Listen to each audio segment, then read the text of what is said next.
Right now, an invisible psychic many miles away could use remote viewing to watch you watch this right now.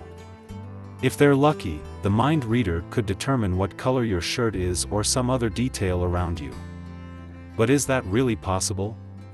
Remote viewing refers to the practice of using extrasensory perception, or ESP, to see with the mind. The practice has been shown to work, to the extent that the United States military developed the practice during the Cold War with the Soviet Union.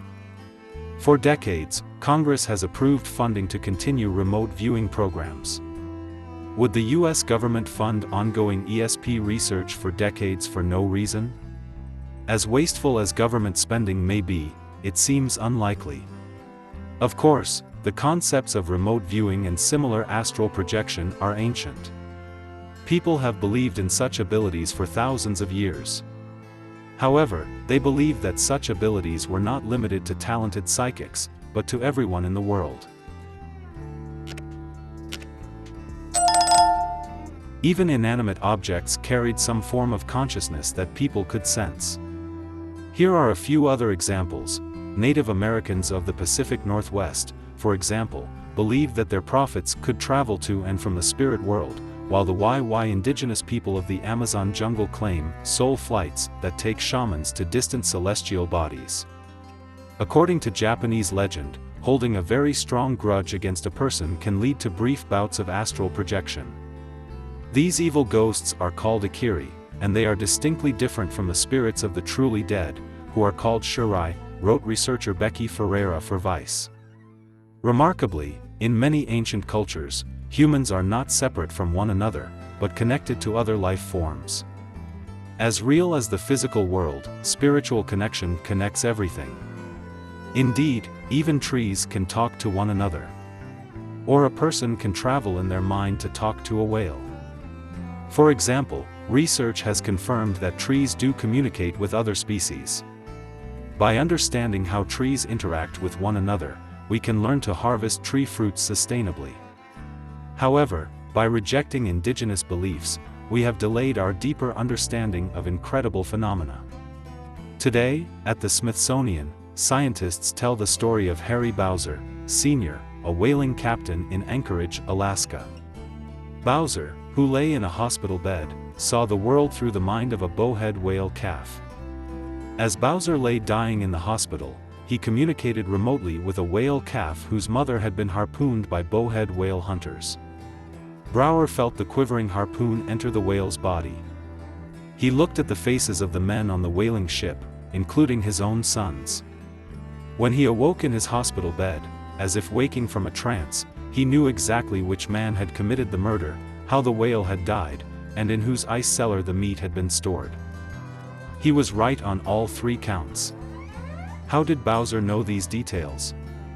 Had he actually seen what had happened while sharing the whale's mind? It turns out that it was possible.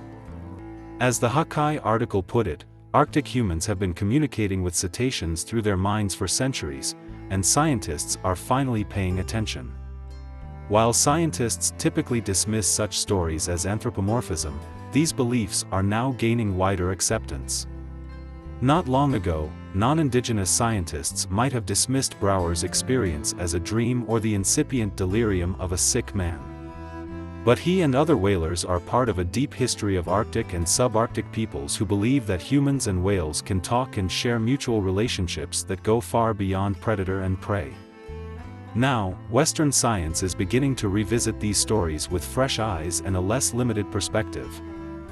In the award-winning documentary Superhuman, The Invisible Made Visible, we learn about the extrasensory experiences of ordinary people.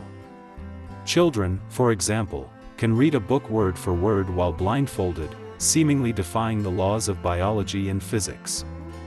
How is this possible? Of course, conventional science can't begin to explain. Then again, scientists don't know how animals like the octopus can sense light with their limbs.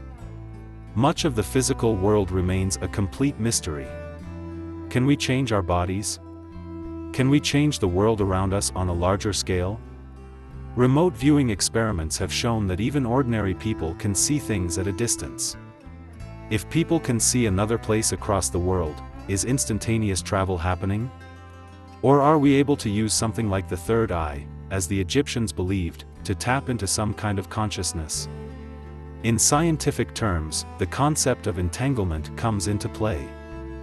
In scientific terms, this means that our minds are connected through some kind of large unified field. And this is how we receive information at a distance. However, science has not yet been able to explain the nature of this mysterious field. After thousands of years, science is only just beginning to touch on these incredible capabilities.